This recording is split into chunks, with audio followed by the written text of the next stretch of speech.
Quelques grains de maïs, des aliments réservés aux volailles. Mais les porcins de cet exploitant de Montsinéry n'ont d'autre choix. Les mélanges de céréales qu'ils consomment habituellement n'ont pas été livrés. Les animaux, là, ils vont être affamés vers 17h de nouveau, parce que tous les matins, ils sont affamés, parce qu'ils ont que des demi-rations ou le tiers de la ration. Donc, conséquence sur la productivité, conséquence sur la production, conséquence sur des mortalités. J'ai eu une vingtaine de porcelets morts hier ou sur 3 jours, là. Voilà, il n'y a pas d'aliments. Des containers restés à quai pendant un mois, faute de paiement.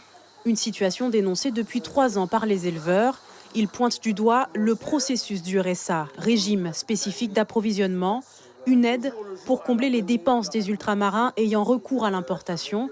Mais l'enveloppe versée par l'Union européenne s'épuise en fin d'année, provoquant une rupture d'approvisionnement. Donc, j'en ai presque fini. Il faut, et c'est ce qu'on a demandé au président de la CTG, donc qu'il mène une réflexion avec les différents acteurs sur la production de l'aliment en local. D'accord ? Il faut qu'il y ait une garantie d'approvisionnement pour l'agriculteur. En Guyane, une vingtaine d'opérateurs reçoivent de la matière première, mais un seul fabrique de l'aliment bétail. La société IMCO Alimac, elle aussi impactée.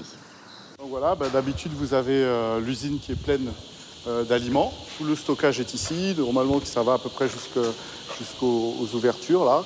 Et là, vous voyez, maintenant, en ce moment, toute l'usine est vide. Et le parking est vide de conteneurs. Normalement, on a une trentaine de conteneurs en stockage dans l'usine. Et là, il n'y a plus de conteneurs. Tous les conteneurs que vous pouvez voir là, ils sont vides. Dépendant du RSA, l'entreprise ne peut plus maintenir son rythme de vente. Alors après avoir épuisé ses réserves en décembre, elle patiente jusqu'au retour à la normale. Ça, c'est l'ensemble des dossiers qui sont bloqués aujourd'hui sur le port. Ça représente à peu près 45 à 50 conteneurs pour la société IMCO. Je ne compte pas le reste des opérateurs qui, eux aussi, doivent avoir des conteneurs bloqués. Depuis janvier, je peux vous dire, moi j'ai pu livrer à peu près même pas 100 tonnes d'aliments. Le marché d'aliments pour l'ensemble de la Guyane, c'est 1000 tonnes. Donc c'est même pas 10% du marché sur la première semaine. Donc vous voyez bien qu'il y a un certain nombre de gens qui n'ont pas eu d'aliments dans leurs élevages et qui, à mon avis, subissent une situation dramatique.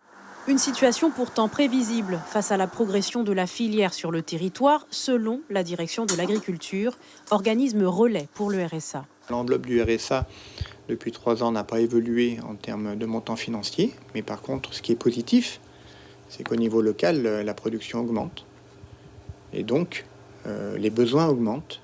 Et donc, plus rapidement, l'enveloppe a été consommée. Donc, il faut prendre ça d'un point de vue positif. Et on en est conscient et on essaie de faire évoluer les choses pour que l'enveloppe puisse accompagner la production locale. Une réforme déjà enclenchée. En juillet dernier, des médiateurs ont été sollicités pour revoir le fonctionnement de cette aide à l'importation et favoriser la fabrication locale des aliments pour animaux. À 12 € par kilo.